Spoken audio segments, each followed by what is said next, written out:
Panhard bars. Okay, we're going to talk about Panhard bars and we're going to talk about J bars. Now we have this set up with just a Panhard bar on it. We have all the mounts in here so we can put a J bar on it. However, this thing will not rotate if we put both of them on it because they're at two different angles and it locks itself up. I've tried that. It's like, what the heck? This isn't even moving now. And it doesn't work. Anyway, Panhard bars. Axle location, you used to see from time to time there'd be some guys that would mount more closer to the left side, short Panhard bar to the left side. Well, IMCA, of course, helped to eliminate that with the fact of their 19-inch center-to-center rule. The problem with that Panhard bar clear to the left, it gave you a ton of traction off, but with it being so far to the left, all it did was influence the left tire. It had no side bed on the right tire. But if you could roll the corner good with it, it came off the corner really good. So then the other option is like a pavement car, they have a real long Panhard bar.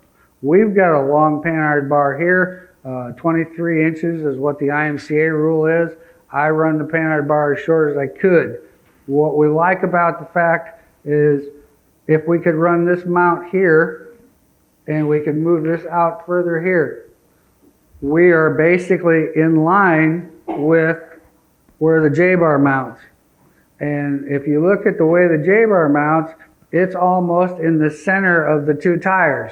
So keep in mind, when we're working with this, optimum thing is wherever it's located closer, whichever tire on the rear end that the Panhard bar is located closer to is going to have more influence on that tire. So if we mounted clear out here, we're going to have tons of side bite. I mean, it's going to stick like glue. Problem is we're going to overwork that tire. And like we've talked about, if we get a tire that's pretty hot and all of a sudden we have a restart, it's going to seal over good. You're going to go in the next corner because it was good before and wing that thing down in there. And, well, needless to say, you're going to be looking at everybody coming at you if you did that when you were in front. That's where you pray to God they all have good eyesight so they can turn around you. But the guy that's 12 car lengths back behind the rest of the field, yeah, you might want to be careful. Anyway, that's the situation with this. The thing that and it's not as bad with a solid upper link, but if you look at this and we could rotate this rear end. Now you notice, as this rolls, it gains Panhard bar angle. So as the car rolls over, it's actually trying to load the rear end a little bit more, the right rear more. With that being said, now all of a sudden our car got tighter on corner entry because of more angle in this bar. If we had a J bar, you'd actually notice as the rear end moves forward, the J bar doesn't gain near the angle. So the J bar doesn't lose as much angle and it doesn't gain as much angle. That's why it's a preferred mounting location for the rear end.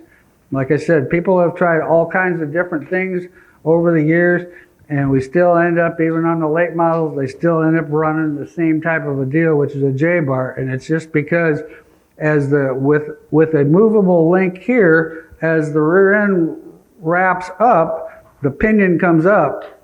Well, and the frame rolls over, and then this goes up. So what it does is it maintains the angle. It doesn't change the angle radically like this rear one does.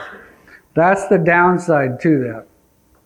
Now, some people have tried moving it closer to the rear end and then welding a bracket out here. Well, you can imagine if I was out here 3 more inches, I'm going to gain that much more angle because it's rotating here.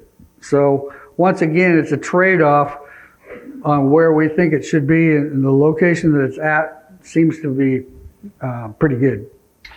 If I could run a J-bar, that's exactly what I would run.